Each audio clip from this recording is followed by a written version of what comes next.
Même plus quelle date en fait, un peu troublé, un peu sonné par les déclarations que tout à l'heure nous avons entendues. Nous sommes dans une situation encore jamais connue, jamais rencontrée. Ce soir, nous avons basculé en tyrannie. Il faut avoir le courage des mots, en tyrannie. La tyrannie de la peur érigée en principe de gouvernement.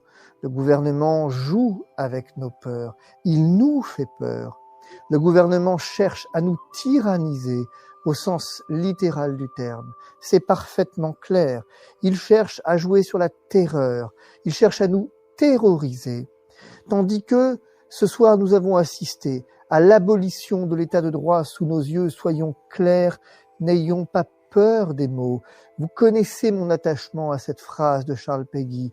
Il faut dire ce que je vois. Et plus difficile encore, il faut voir ce que je vois.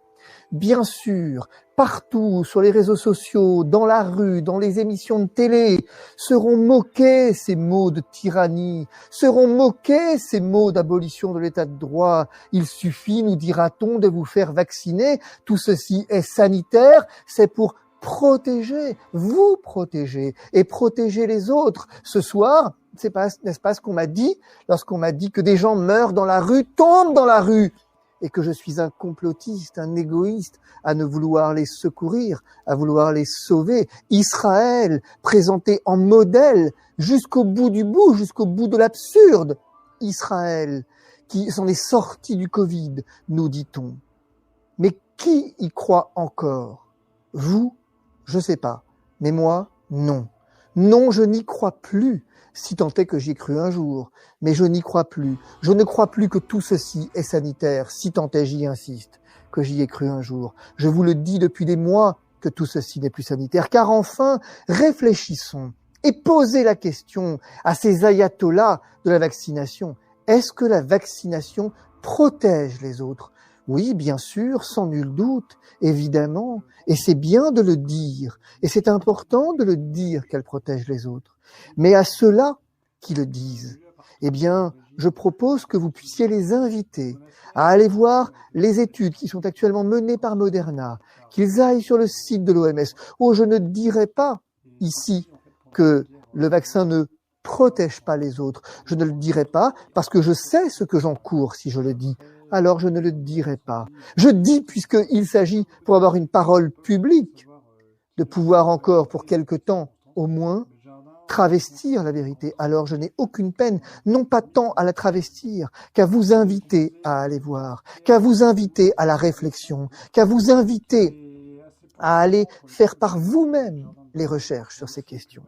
Et ceux qui doutent encore de ce que tout ceci n'est plus du question sanitaire, eh bien, seront ainsi tout à fait rassurés, si je puis dire.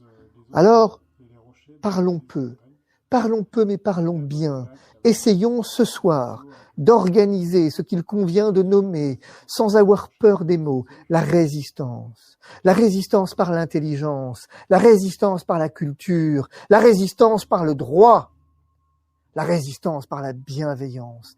Eh oui, vous m'avez entendu, la résistance par la bienveillance, nous ne sombrerons pas dans la violence que l'on nous prête. On nous caricature, on dit de nous que nous sommes des complotistes, dangereux, qui annonçons la fin du monde, qui, à cause de nous, anticipons même quelque part la fin du monde. Nous ne sommes rien de tout ça. Il n'est pas question, il n'est pas un instant question de violence. Il n'a jamais été question de violence. Nous nous battrons avec les armes de la démocratie. Nous nous battrons avec les armes de la culture, je vous l'ai dit. Nous nous battrons devant le Conseil constitutionnel. Nous nous battrons devant le Conseil d'État. Nous nous battrons devant les juridictions françaises, européennes. Nous nous battrons avec les armes que nous donne la démocratie, avec les armes que nous donne la compétence, avec les armes que nous donne le droit. Nous n'avons pas peur, je n'ai pas peur. La victoire sera au rendez-vous. La victoire du bien commun sera au rendez-vous. Ce soir, nous avons tous une responsabilité devant l'histoire. La responsabilité devant nos enfants, la responsabilité devant nos parents, la responsabilité devant tous ceux qui pensent encore que le vaccin nous sortira de là sans entrevoir que nous vivons un monde rempli d'injonctions, pour ne pas dire d'injections, où l'injection deviendra le nouvel Eldorado. Es-tu injecté? Vous avez entendu ce soir le président de la République, ceux qui se sont fait injecter 2 doses déjà devront avoir un rappel d'une 3e dose. Vous avez entendu ce matin les laboratoires vous dire qu'ils veulent une 3e dose. La FDA l'a refusé d'ailleurs, Israël l'a accepté. C'est un cercle sans fin. Nous n'accepterons pas d'être ainsi réduits à un état d'esclavage moderne. Nous n'accepterons pas d'être ainsi réduits à un état de sous-citoyen, tout simplement parce que nous sommes prudents. La vertu de prudence. La prudence est une vertu cardinale et nous n'avons pas à rougir d'être prudents.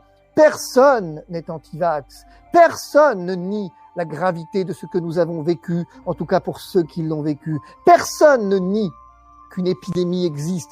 Personne ne nie qu'il nous faut la combattre, sauf que nous ne la combattons pas. Pour l'instant, c'est nous que nous combattons. Pour l'instant, c'est nous que le gouvernement combat. Pour l'instant, c'est nous qui sommes victimes de guerre. Et le Covid, lui, continue son chemin bien tranquillement. Il continue son chemin tranquillement parce que la seule alternative dont nous disposons, c'est l'injection ou la vie, à défaut de la bourse ou la vie. C'est très clair. Mais la vérité, c'est que tout ceci n'est pas fait pour lutter contre le Covid. Tout ceci est juste fait ce soir. Ayons pas peur des mots. Vous me connaissez modéré, ce soir je le suis moins. N'ayons pas peur des mots. Nous entrons dans ce que les philosophes qualifiaient de tyrannie.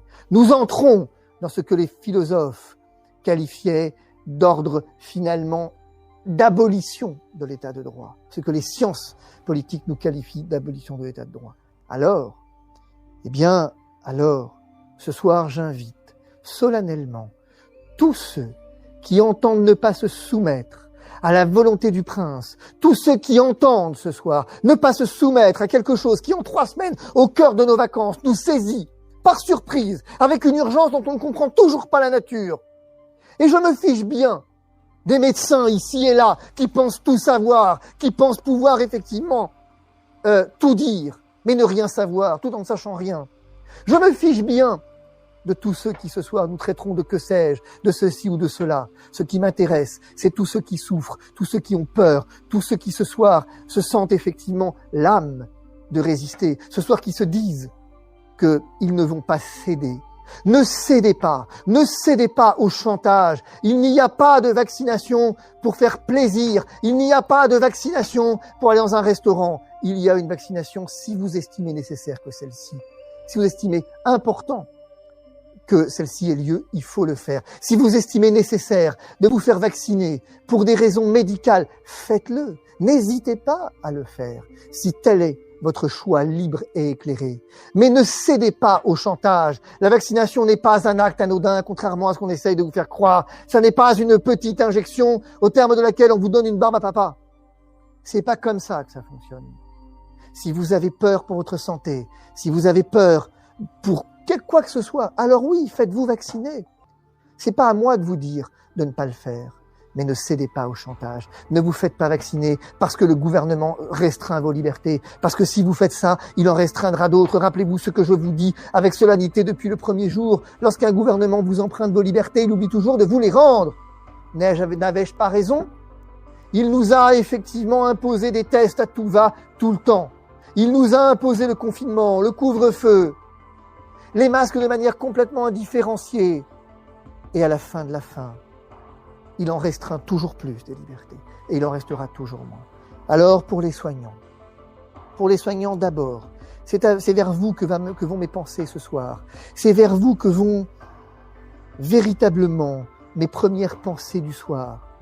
Je sais ce que vous endurez. Je sais ce que vous avez enduré. J'ai été à vos côtés dès le premier jour, à l'époque où personne ne se souciait de vous. À l'époque où vous protéger n'était pas la priorité. Tout à coup, elle l'est devenue, cette priorité. Tout à coup, le gouvernement se soucie de vous.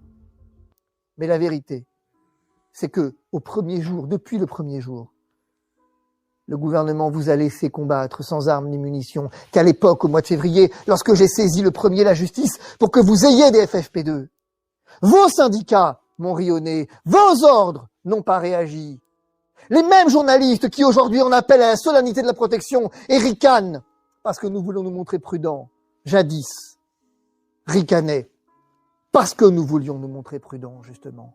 À l'époque déjà, la prudence était un péché mortel. À l'époque déjà, la prudence n'était pas de mise. À l'époque déjà, la prudence était en trop. Nous ne pouvions pas être prudents. Depuis le premier jour, je vous ai accompagnés, soignants. J'ai été à vos côtés, vous les infirmières, vous les aides-soignants, les brancardiers, vous, c'est rien que l'on rencontre dans les gares. On les a rencontrés dans les hôpitaux, dans le secret des cabinets médicaux. Je vous ai entendu, je vous ai écouté, je vous ai accompagné. Nous avons saisi la Cour de justice de la République ensemble. Vous, médecins, qui vous êtes battus pour prescrire, pour soigner, pour accompagner. Je sais quels ont été vos jours et vos nuits, et je sais combien ce soir, vous êtes désemparés. Je sais combien ce soir, vous vous sentez trahis par un gouvernement qui vous aura exposé à la mort, trahis par un gouvernement qui n'aura rien fait pour vous protéger et qui ce soir vous instrumentalise à des fins politiques, qui ce soir vous instrumentalise à des fins électorales, sinon mieux. La vérité, mes amis, c'est que ce soir, vous n'êtes pas seuls. Ce soir, comme hier soir, comme avant-hier soir, comme au 1er mars 2020, nous serons là, nous sommes là, et nous nous battrons contre cette obligation vaccinale, et elle ne passera pas. Elle ne passera pas. Et si elle doit passer malgré tout, eh bien alors, nous vous accompagnerons, et nous vous accompagnerons vers l'étranger, vers cet étranger encore libre. Nous vous accompagnerons dans les choix que vous ferez. Mais si vous ne voulez pas vous soumettre, vous n'êtes pas obligé de le faire. Il vous reste du temps. Il vous reste encore du temps. Utilisez ce temps pour vous battre. Ne vous laissez pas intimider. Ne vous laissez pas instrumentaliser. Oui, la vaccination est un acte non pas citoyen, ça n'existe pas les actes citoyens en médecine. La vaccination est un acte médical. Vous en savez mieux que moi le poids. Vous en savez mieux que moi l'importance, mais vous en savez mieux que moi les limites. Vous en savez mieux que moi les contraintes. Et lorsque on cherche à vous instrumentaliser, lorsque l'on cherche à vous vacciner avec une AMM conditionnelle qui n'emporte, je le répète, que présomption d'efficacité, lorsqu'on cherche à vous vacciner de manière forcée, alors qu'il y a quelque temps encore, on vous refusait, si tant est que ça ne soit pas encore le cas, des masques FFP2, il faut vous demander pourquoi. Il faut demander ce qui se trame derrière. N'écoutez pas les médecins de plateau télé, n'écoutez pas ceux qui se précipitent sur les chaînes pour venir vous dire ce que vous avez à faire. Vous le savez, mieux que moi. La pluie m'accompagne à Rambouillet comme d'habitude. Mais ce que je veux vous dire, c'est que nous allons saisir, nous allons écrire aux parlementaires. Je vous l'ai détaillé pour ceux qui m'ont envoyé un mail. Je vous l'ai détaillé, notre stratégie. Nous allons écrire aux parlementaires. Nous avons un comité. Nous avons des personnalités du monde médical, français, étrangers, qui ont conscience de ce qui se passe et qui vont faire un topo aux parlementaires sur les conséquences éthiques de leur choix, les conséquences médicales de ce choix s'ils disent oui. Nous saisirons le Conseil constitutionnel, ou plus exactement, nous rédigerons les recours pour les parlementaires devant le Conseil constitutionnel. Nous saisirons le Conseil d'État, nous saisirons la Cour européenne des droits de l'homme, nous saisirons la Commission européenne, nous saisirons les différentes instances, car nous croyons fermement dans la démocratie, car nous croyons fermement encore dans l'état de droit. Et c'est précisément ce que veulent ce soir nos adversaires. Je les entends ricaner, je les entends se moquer, je les entends appeler à la violence, je les entends avec impatience vouloir que nous sombrions dans la violence. Nous ne sombrerons jamais dans la violence. Nous nous battrons avec les armes du droit. Et je vous le dis, ça fait 20 ans que je fais ce métier. J'ai accompagné des centaines de professionnels de santé à l'étranger qui en ont eu marre de ce système qui les broie, car vous êtes méprisés depuis 20 ans. On vous a applaudi comme des héros tout en ricanant. La vérité, c'est qu'on vous méprise profondément. Et d'ailleurs, pour vous, infirmiers, infirmières, pour vous, aides-soignants, pour vous, techniciens, pour vous, brancardiers, agents hospitaliers, rappelez-vous ce que certains médecins de plateau télé ont eu l'outrecuidance de dire, que lorsque, finalement, on est d'une catégorie sociale supérieure, on est vacciné. Ce sont les inférieurs qui ne sont pas vaccinés. C'est ça, la République qui nous attend, l'État qui nous attend. C'est cette République du mépris. Car aujourd'hui, vous vous ferez vacciner, mais demain, quelle sera la nouvelle injonction? C'est ça, la vérité. Quand, effectivement, cette allégation foireuse au terme de laquelle il n'y a que les catégories inférieures qui ne se font pas vacciner. Est-ce que je vous dis ce soir combien j'ai de PUPH qui m'écrivent chaque jour pour dire « je ne me ferai pas vacciner, maître ». Non, c'est trop tôt. Et je n'accepte pas cette contrainte. Je protège mes patients avec des masques FFP2, mais je demande un peu d'humilité, un peu de prudence. Je vous demande un peu de discernement. Mais non, vous ne pouvez plus discerner. Combien de médecins urgentistes j'ai qui me disent la même chose? Non, vous n'êtes pas seuls. Nous sommes des millions. Vous êtes des millions. Et vous avez le pouvoir. Car lorsque demain, vous menacerez de démissionner, car lorsque demain, vous menacerez de quitter vos fonctions, lorsque demain, vous menacerez vos directions de partir, qu'adviendra-t-il? On vous laissera partir? Mais pour vous remplacer, alors par qui? Par qui? Ça fait 10 ans, ça fait 20 ans, ça fait 30 ans que l'on déconstruit le système de santé. Ça fait 40 ans que l'on vous méprise. Eh bien, aujourd'hui, c'est peut-être votre force, ce mépris. Car si demain, vous êtes 200, vous êtes 500, vous êtes 10 000, vous êtes 50 000, qui aura le pouvoir? Nous allons saisir les instances. Nous allons manifester pour la première fois de ma vie, pour vous, je me rendrai dans la rue, pancarte à la main. Florian Philippot a appelé à manifester. Je me joindrai évidemment à cette manifestation samedi, partant à Rome dimanche, pour y travailler justement. Je me joindrai aux manifestations qui s'organiseront pour vous. Et bien sûr que j'appelle les gilets jaunes, verts, rouges. J'appelle l'extrême gauche et l'extrême droite. J'appelle les infirmiers, les syndicats, les aides-soignants, les brancardiers, je vous l'ai dit, toutes les forces vives de la nation à montrer la force de la démocratie, à montrer que la démocratie, c'est le gouvernement du peuple par le peuple. Et que ça n'est pas quelques médecins, stars de plateau télé, girouettes, qui changent d'avis au gré du vent pour un peu de notoriété, qui ont le pouvoir dans ce pays. Ils ne sont rien. Ce sont ces riens dont parle Emmanuel Macron. Ceux qui sont quelque chose, c'est vous. Vous qui êtes sur le terrain, vous qui êtes aux côtés de vos patients. Et encore une fois, ne comptez pas sur moi pour vous inviter à ne pas vous faire vacciner. Vous êtes libre. Je respecte votre liberté, contrairement à ceux qui nous détestent, à ceux qui prônent la haine, qui veulent nous enfermer, nous emmener entre deux gendarmes, sortir la boîte à claques. Aucune claque pour personne, pour ma part. Même pour eux, pas question. Parce que jusque-là, je me battrai pour eux, avec la force du droit, avec, je le redis, avec la force de la démocratie. Mais nous vivons une heure historique. Nous vivons une heure sombre.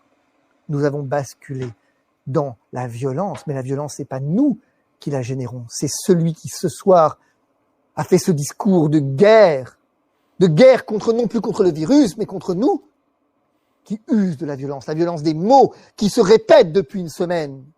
Et ce soir, ce que j'ai vécu sur cette télé, 124 News, là, d'Israël, mais mon Dieu, quelle violence! Et vous n'avez pas l'histoire hors plateau, ou avec le directeur de la chaîne, mais quelle violence inouïe! Pour la première fois de ma vie, je me suis senti, sans que ça ne me pose problème outre mesure, rien. Mais quand je vous dis rien, c'est rien! Il me l'a d'ailleurs plus ou moins dit. La société dans laquelle nous avons basculé, c'est ça. La société des vaccinés qui ont un privilège d'existence. Et les autres, eh bien, je revendique fièrement de faire partie des autres. Et quant à la vaccination, pour ce qui me concerne, je me ferai vacciner le jour où je l'aurai décidé. Et si je l'ai décidé.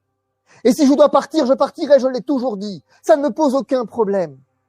Vous voulez me priver de centres commerciaux, mais privez-moi. De restaurants, mais que sais-je? Alors nous serons inventifs. Et à vous, restaurateurs, ce soir, je voudrais dire, vous avez la liberté de refuser. Vous avez la liberté de refuser ou de mourir. Car, ne vous y trompez pas, ce pass sanitaire est un cheval de Troie. Il sera celui qui conduira à votre perte, quoi qu'il en coûte. Quoi qu'il en coûte, c'est fini. Vous serez seul sans vos clients, seul sans chiffre d'affaires, seul. Car ne vous y trompez pas. Plus vous imposerez de contraintes à vos clients, moins ils viendront. Car nous sommes imaginatifs, car nous sommes inventifs. Nous ferons des dîners entre amis, entre inconnus. Nous partagerons les dîners et nous ne viendrons plus dans les restaurants qui nous imposent un pass sanitaire. Il est fini le temps où nous nous laissons le faire. Nous avons le pouvoir. Que viendront-ils faire? Nous chercher jusque dans nos maisons? envoyer les agents de sécurité jusque dans nos maisons, les agents généraux jusque dans nos maisons.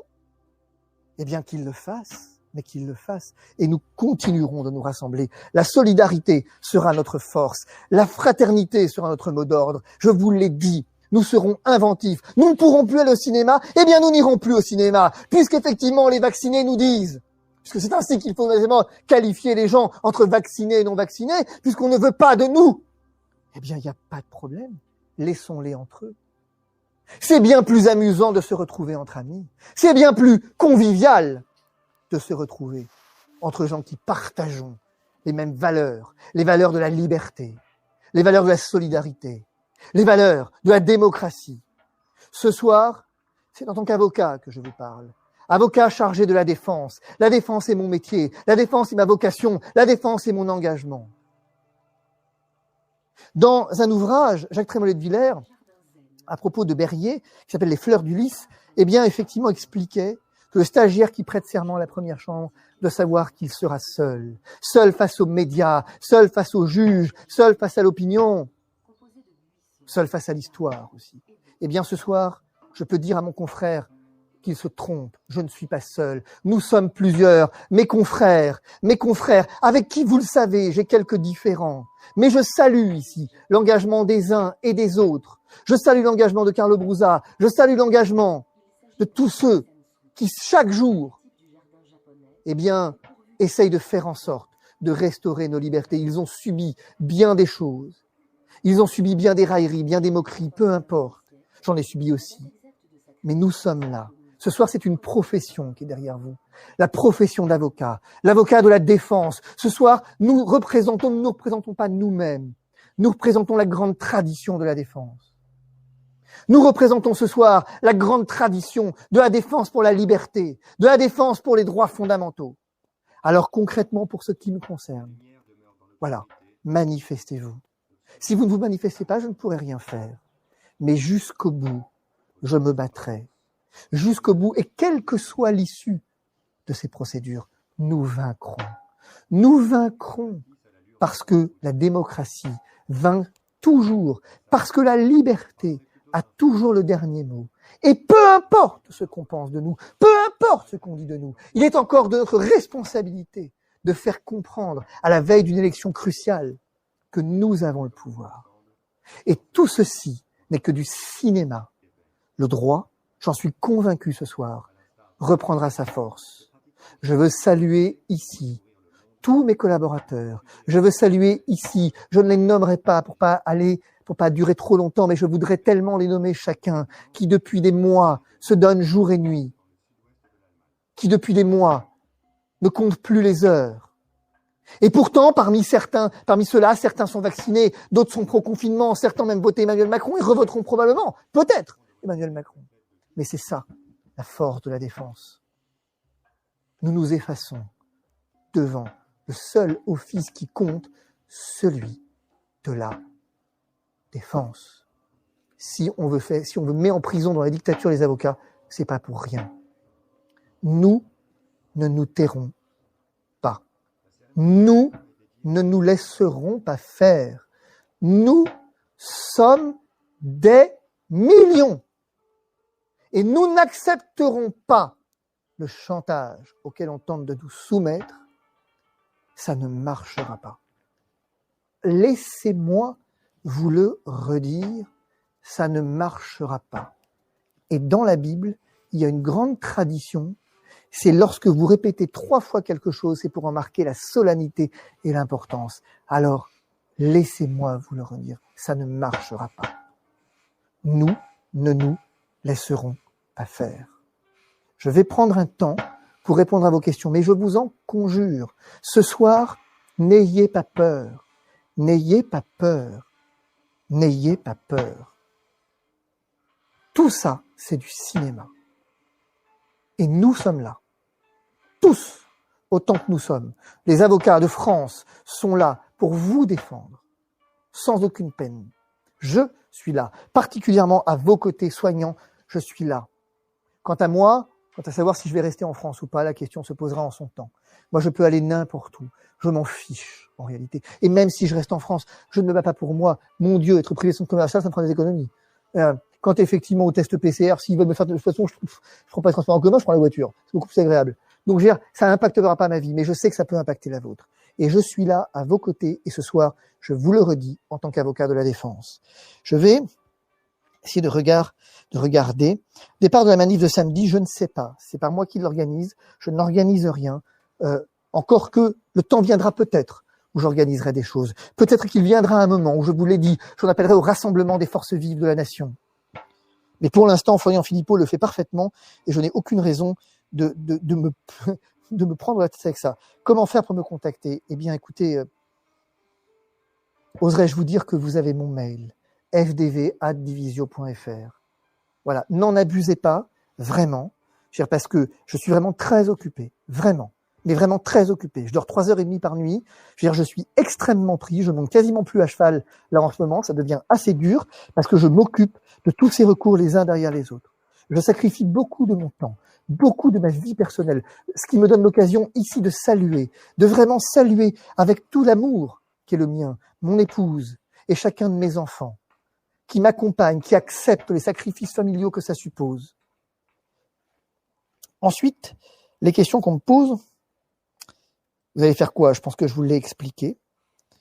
Le 14 juillet, tous dehors. Alors, le 14 juillet, non, je pense que c'est prématuré, ce 14 juillet. Le 14 juillet soumis à passe sanitaire, parce que précisément, on ne veut pas que vous manifestiez. Mais Florian Philippot voilà, il faut laisser faire les gens qui savent faire. Moi, je ne sais pas organiser de manif. Je ne sais pas faire. Je ne sais pas faire. Florian sait faire. Moi, je ne sais pas faire, en fait. Il fait ça très bien, en fait. Voilà, je crois que c'était à peu près les seules questions que j'avais. Laissez-moi juste vous redire. Nous avons basculé en tyrannie. Mais le droit, l'état de droit est notre force. De grâce, y compris dans vos commentaires sur Twitter, vous avez à prendre l'arme, les armes de la bienveillance. Quand vous serez moqué, quand vous serez insulté, répondez par la bienveillance. C'est cette bienveillance qui désarmera ceux qui aujourd'hui se sentent investis d'une mission quasi divine de vous convertir. Raoult, que voulez-vous que je vous dise, professeur Raoult? Professeur Raoult a exprimé une opinion qui est la sienne. J'ai pas à la commenter. Il est favorable à la vaccination systématique des soignants. Je ne sais pas dans quel contexte il l'est, et ma foi, il a le droit d'être favorable à la vaccination systématique des soignants. Moi, ensuite, chaque soignant se détermine personnellement. Le professeur Raoult n'a jamais exigé de qui que ce soit qu'il se fasse vacciner. Je ne crois pas avoir entendu le professeur Raoult venir effectivement saluer une vaccination obligatoire. Je ne crois pas avoir entendu le professeur Raoult venir dire qu'il fallait prendre les récalcitrants entre deux gendarmes. Je ne crois pas avoir entendu le professeur Raoult, ce serait bien de ne pas lui faire dire ce qu'il ne dit pas. Je ne crois pas avoir entendu le professeur Raoult venir dire qu'il faudrait licencier le personnel. Il a appelé à la vaccination systématique des soignants parce qu'il a estimé que finalement, eh bien, telle était son opinion, c'était probablement nécessaire selon lui, mais c'est selon lui. Chacun est libre. Il ne vous a pas, il n'a pas exigé de vous quoi que ce soit. Chacun est libre. Je suis très surpris par la tournure que prend cette histoire. Et je suis très énervé par un SMS que je reçois où putain, mais bordel de merde. Il y a vraiment des gens on se demande s'ils vivent dans le même pays que nous, quoi. J'ai un client, là, je vous le raconte parce que ça m'énerve, quoi. J'ai un client qui m'explique que je n'ai pas eu l'appel convenu. Bref, je vais pas le vous raconter parce que ça va m'énerver et je vais insulter quelqu'un. Et j'avais dit que je ferais preuve de bienveillance, hein. Je veux dire, le type, il a un problème. Bref. À un moment donné, soyez sympa, quoi.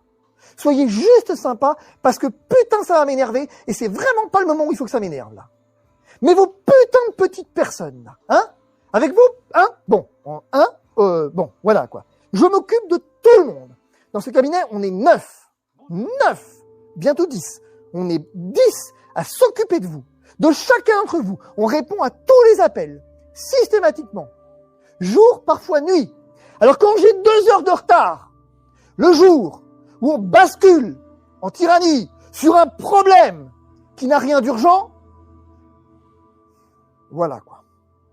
Si vous voulez récupérer les dossiers, c'est comme ça qu'il faut faire, mais pas avec moi. Bref. Dans quel pays partir? Plein.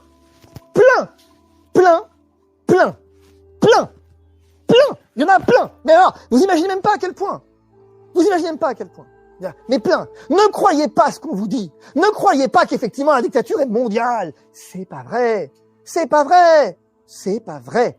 On en reparlera si vous voulez. Et on vous fera un topo pays par pays. Mais je vous garantis que c'est pas vrai. Je vous le garantis que c'est pas vrai. Je travaille en centre commercial, comment faire? Eh bien, comment faire? Pour l'instant, faites des recours. Pour l'instant, on respire. D'accord? Pour l'instant, on respire. Ceci dit, pour l'instant, on respire. D'accord? Laissez-nous passer par là. Saisissez-nous. Rassemblez-vous. Saisissez-nous. Je ne prêche pas pour ma paroisse. Je ne prêche pas pour ma paroisse. Je ne prêche pas pour ma paroisse. Je vous ai dit, quand je répétais 3 fois les choses, c'est que c'était essentiel. Je ne prêche pas pour ma paroisse.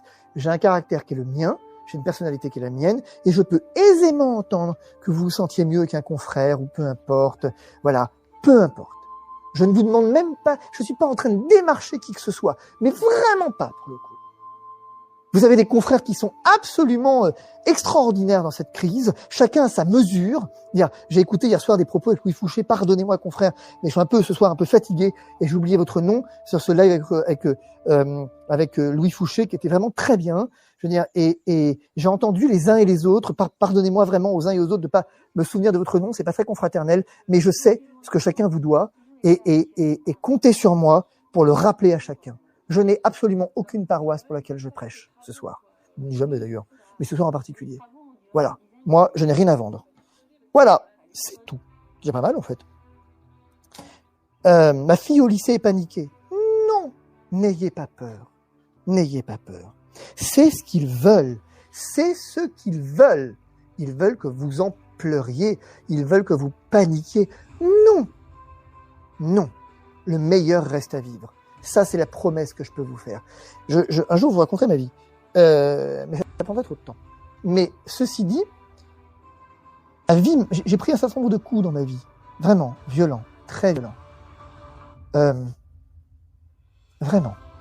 Je fais partie des gens dont on peut dire raisonnablement qu'ils savent ce qu'est la souffrance et qu'ils savent ce qu'est la mort et qu'ils savent ce qu'est la douleur. Vraiment. Et je peux vous garantir une chose. C'est que la petite sœur Espérance dont parle Charles Péguy, c'est vraiment le point d'accroche pour vous. Au milieu de la nuit noire, il y a toujours une étoile derrière les nuages. Toujours. Faites-moi confiance là-dessus. Faites-moi confiance là-dessus. Le meilleur reste toujours à vivre. On en termine là-dessus. Comptez juste sur ma détermination. Vous n'êtes pas seul. Nous sommes des millions. C'est ce hashtag qui doit encore et encore et encore prospérer. Nous sommes des millions. Et encore une fois, pas question de vous dire ce que vous devez faire. Si vous voulez vous faire vacciner, faites-le. Faites-le. Vous aurez toujours la bienveillance. Ma bienveillance, pourquoi ne l'auriez-vous pas, ma foi? Et je serai toujours là pour éclairer les choix que vous voulez faire. En toute objectivité, je vous donnerai les sources qui vous permettent de faire les choix que vous voulez faire. Absolument aucun parti pris. Je ne suis pas un commercial pour ce qui me concerne. Par contre, on peut raisonnablement se demander si ceux qui vous poussent à ce point à vous faire vacciner, en vous offrant ici un ticket de manège, là, un match de foot, ailleurs, une barbe à papa, ne sont pas des commerciaux. C'est une vraie question. Et moi, je vous l'ai dit, je n'ai rien à vendre. Je n'ai absolument rien à vendre. Bonne soirée à tous, malgré tout, si je puis vous dire ça. Elle sera bonne. Croyez-moi, le meilleur reste à vivre. Nous ne lâchons rien. Pardonnez-moi, un dernier mot.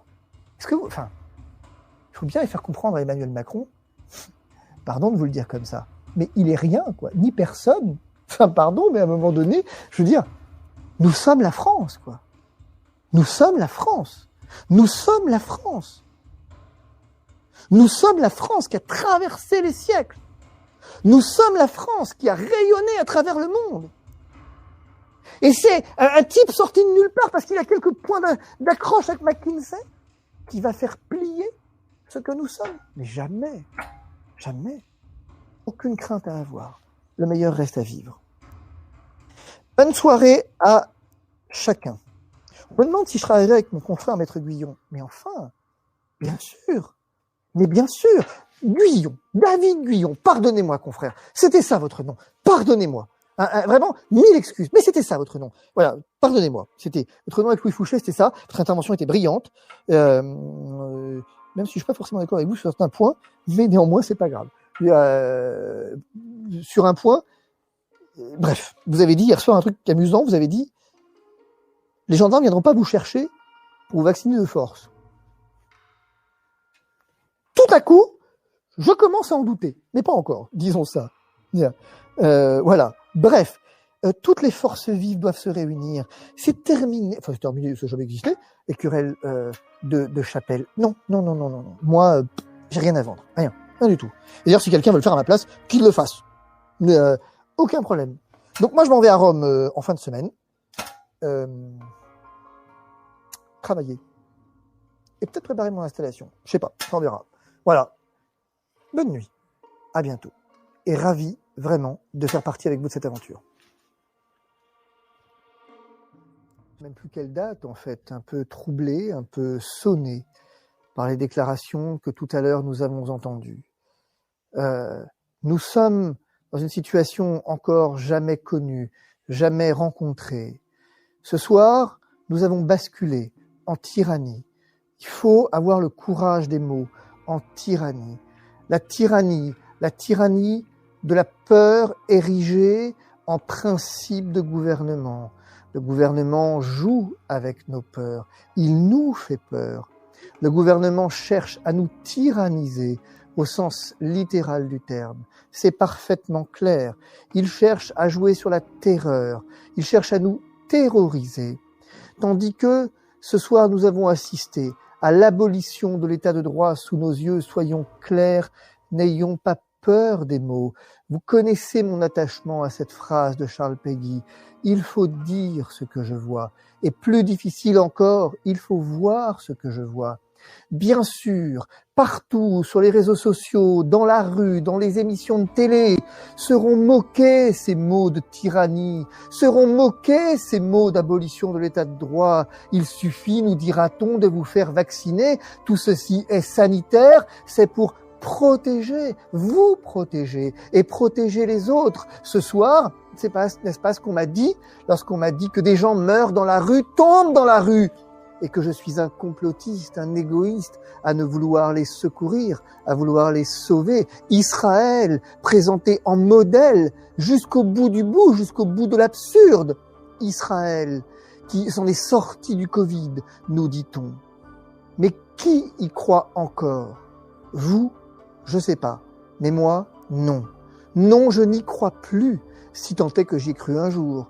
Mais je n'y crois plus. Je ne crois plus que tout ceci est sanitaire. Si tant est, j'y insiste, que j'y ai cru un jour. Je vous le dis depuis des mois que tout ceci n'est plus sanitaire. Car enfin, réfléchissons et posez la question à ces ayatollahs de la vaccination.